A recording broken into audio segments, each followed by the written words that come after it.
Hello everyone, Rider Rated 18 coming back at you with another video. Today I'm going to be looking at the 101 Films Blu-ray release of the 1995 science fiction film Screamers starring Peter Weller. This is a film that I think is definitely worth talking about because I don't think many people know about it, and it's quite obscure, and it sort of went under the radar for many years, but happily thanks to 101 they've released it with a good special edition that is worth talking about. So if you've never heard of Screamers, it came out in 1995. And the only reason I know about it is that, when I was a teenager, in around sort of 95, 96, I saw it in the video shop, sitting there on the video shelf, just sitting there, and thought, oh, that looks interesting, a science fiction film with Peter Weller, I'm in. But then saw that it was rated 18 and thought, okay, I've got no chance of seeing that. So I just sort of, had to deal with that. And then as time went on, not many people mentioned Screamers over the years. And then around 2020, 101 released it with the special edition treatment. And I thought, what? Time is now to delve into this film. And a very obscure, low-budget science fiction film that not many people have heard about. But here are some details about it. So it's based on a short story by Philip K. Dick, who many of you know wrote the original short story that became Total Recall. And this was originally called Second Variety. And, when you hear the name Philip K. Dick, you're going to be in for a treat. And also the screenplay was then developed by the writer called Miguel Trader Flores. I think I butchered that name. And also by Dan O'Bannon, who many of you know co-wrote the Alien movies, Dark Star, Blue Thunder and Life Force. So you've got sort of two writers here that developed the screenplay into the title film that we know as Screamers. So the best way to describe it is probably to read the back of it, because that's usually the best description. So here we go. The year is 2078. The man is Rebel Alliance Colonel Commander Joseph Hendrickson, assigned to protect the Sirius 6B outpost from ravage and plunder at the hands of the new economic bloc. His state-of-the-art weaponry are known as Screamers, man-made killing devices programmed to eliminate all enemy life forms. Screamers travel underground, their intent to kill announced by piercing shrieks. They dissect their victims with sushi precision, then eradicate all traces of carnage. They are lethal, effective, tidy, and somehow they are mutating, self-replicating into human form and slaughtering every beating heart on the planet. So that's pretty much the synopsis of Screamers, but also when the film opens, you get a very good title card, like a title crawl, like you do with Star Wars and Transformers and all that stuff. So that always helps. It gives you a sort of, backstory of what's going on, distant future type stuff, so that's always a good thing with science fiction films.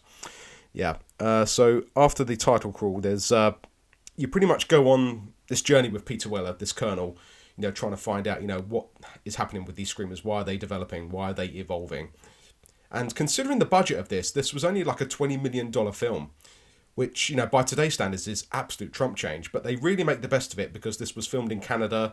They do well with the sort of visual effects that they've got. Some of them could look a bit ropey, but overall they do a good job, and they rely on prosthetics and in-camera special effects that really help this film a lot. And it's what science fiction should be. These sort of unknown, original stories. They're not based on any sort of comics or any sort of previous remakes or anything like that.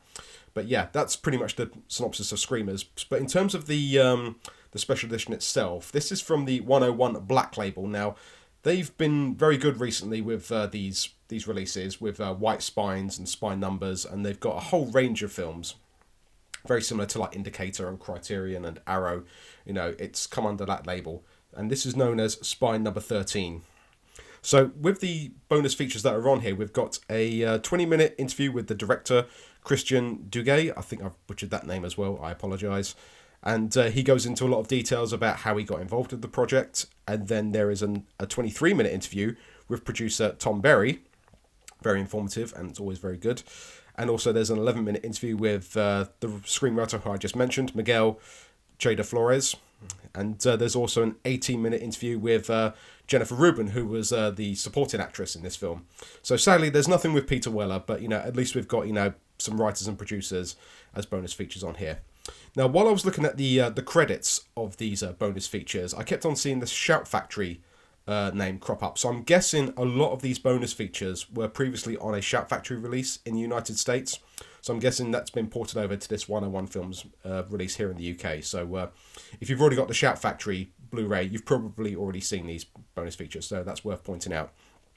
In terms of the box set itself, it's got this really sort of nice material on it. It's quite sturdy, quite tough, quite hard, and it looks like it's not going to deteriorate over time. As long as you look after it, it should be okay. It does come with a nice booklet, which is not a nice addition. And again, it's that thing of I've got to start reading more booklets. I will get into it, definitely. And yeah, it's something that I think you should definitely check out. Considering, these are films that we don't really get anymore. Films have got to be, franchises. They've got to be based on something. It's got to be something very popular, and they've got to throw a ton of money at it. But if you just, give writers and producers, a decent budget, they can make the best of it. And that's what this film does. It really makes the best of what it's got. Some of the visual effects are a bit ropey. There are a few scenes with the actual screamers where they're sort of, moving around above ground, and it doesn't look as good as it once did. But, this is 1995, 96, so, I can forgive it for that. And mainly for Peter Weller, he is the real standout of this. Like, if you're a fan of Peter Weller, definitely check this out. In terms of this release, I think this limited edition with the booklet, I don't think it's available anymore. I mean, I haven't seen one on shelves in HMV, and I don't think it's on Amazon anymore. But you can still get a standardised edition that's just got the film itself, which is just the box and the disc, and that's it. So it's easily available, and I hope to collect more of this Black Label. There's some good films that they've released recently, and there's a few more editions that I haven't got yet. So I intend to keep on adding to these boutique labels because it's part of the collection that I really enjoy.